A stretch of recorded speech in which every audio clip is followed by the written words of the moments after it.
All right, so I might be in big trouble. Let me explain. Morning before last, I'm in Ritzville, Washington right now, by the way. So this is kind of out of sequence. I haven't even made the video for that portion of the trip yet, so maybe I'll put this at the end of that segment. Morning before last in Albany, Oregon, I stopped for the night. I filled up before I left there. Got 68 gallons of fuel. Okay. Got on the road, headed north towards Whidbey. Got about 200 miles up the road, right by Tacoma. And the water and the fuel indicator light come on the dash. Oh boy, okay. So, good thing is I was in Tacoma, somewhere where I could get off the freeway, get in somewhere where I'm out of the way and I don't have to do it on the side of the damn road.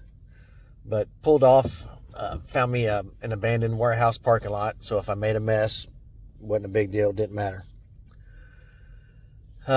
Shut the truck down, went to the back fuel filter, opened up the little valve on it, went to the front fuel filter, opened up the little valve on it, come back in the truck without hitting the brake, accessory on, cycle the fuel, just like you're priming the system after you change fuel filters. Bumped it 3 or 4 times, got a lot of fuel out, I made a big old mess on the parking lot.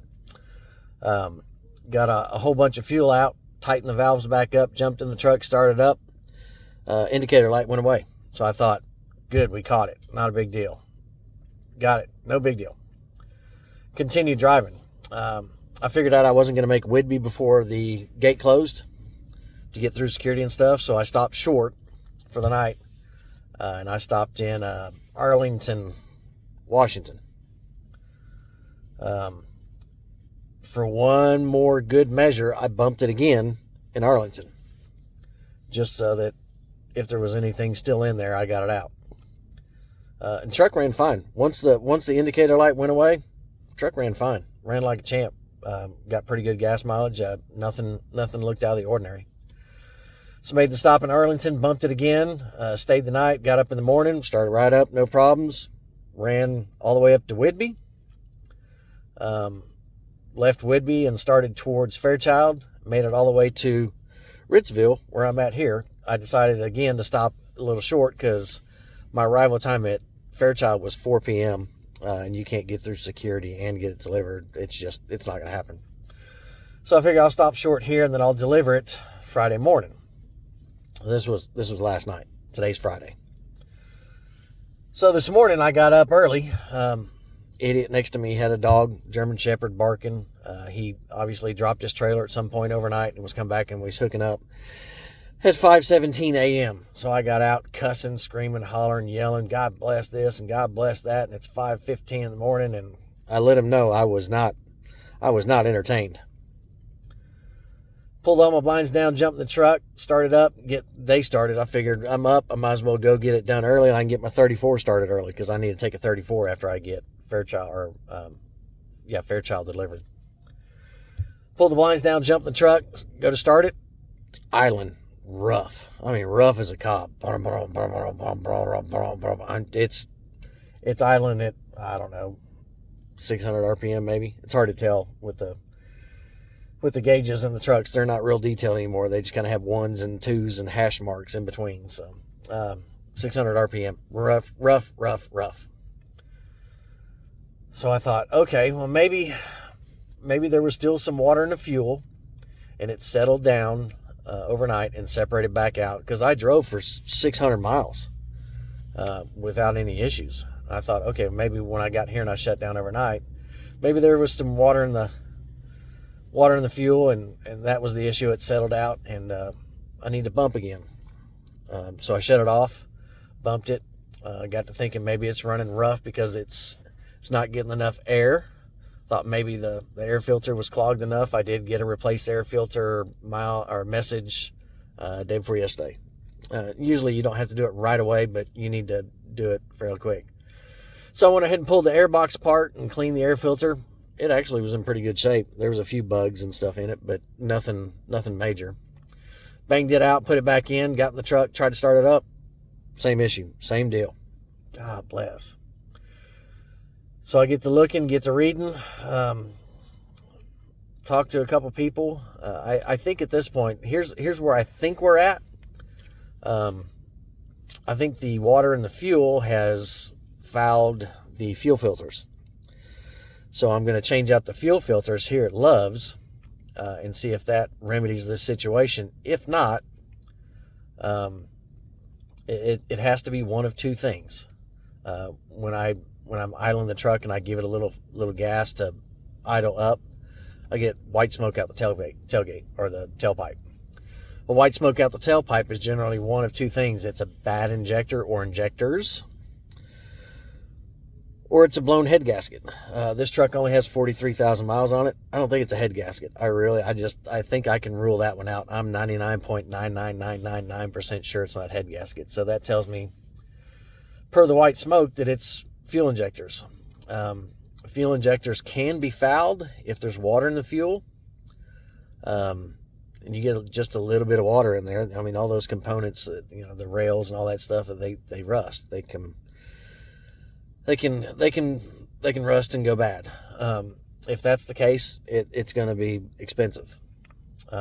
If it's just the fuel filters, we switch it out and it solves the problem, then it's just fuel filters. I was going to do that when I got home anyways. Not a big deal. And then sitting here thinking, playing devil's advocate,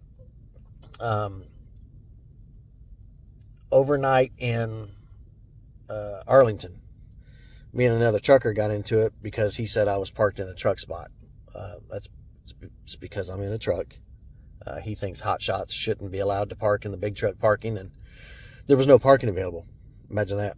And he thought that I should move so he could park.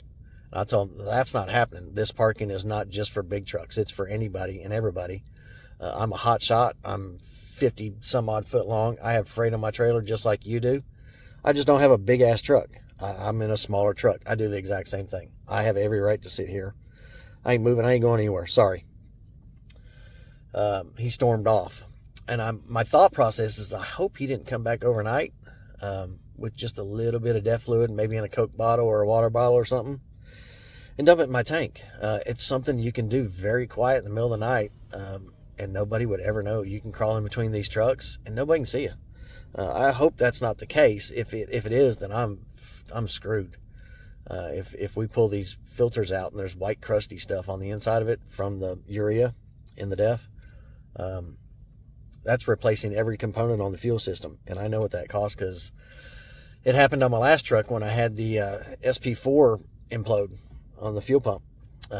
I got all new fuel components and it was 12 grand. I mean, it's lines, rails, injectors, tanks, everything gets replaced when something like that happens. Same thing on DEF. You get DEF in there, it ruins all those parts. It corrodes and starts rusting all those parts, and you have to replace it all. It can be very, very expensive. It's going to be 12 grand if it hasn't went up in price since last time I did it a year and a half ago. It's going to be expensive. The last time it happened, it was covered under warranty because it was a fuel pump failure. So I got out of that one. Didn't cost me anything. Cost me hotel for 7 days in Woodward, Oklahoma. But got past that one easily because it didn't cost me anything. Not really. This one may end up costing me. If he put DEF in there, I'm screwed. I'm going to have to smoke some credit cards. They'll be melted by the time I pay to have a fuel system replaced. Plus, I got to sit in a hotel for 7 days up here. That ain't going to be fun. Probably longer than that. So we'll see. The guy at Speedco is going to come over and take a peek at it here in a minute and see what he thinks. I know they don't work on 6.7s, but he's got a lot of 6.7 knowledge. He's going to come over and spew some knowledge and see what he thinks.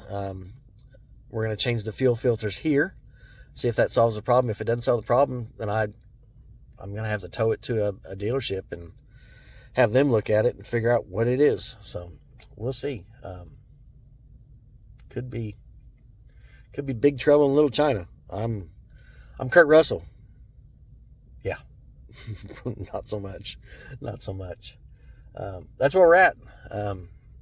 I might make this into a regular video, standalone video all by itself and post it, or I might attach it to the going through Whidbey Island and out to here video. I haven't decided yet. I'm rambling. It's 10 minutes long at this point. If I add it to another video, it's going to be extremely long. So I might just post it and see what happens. But yeah, that's where we're at.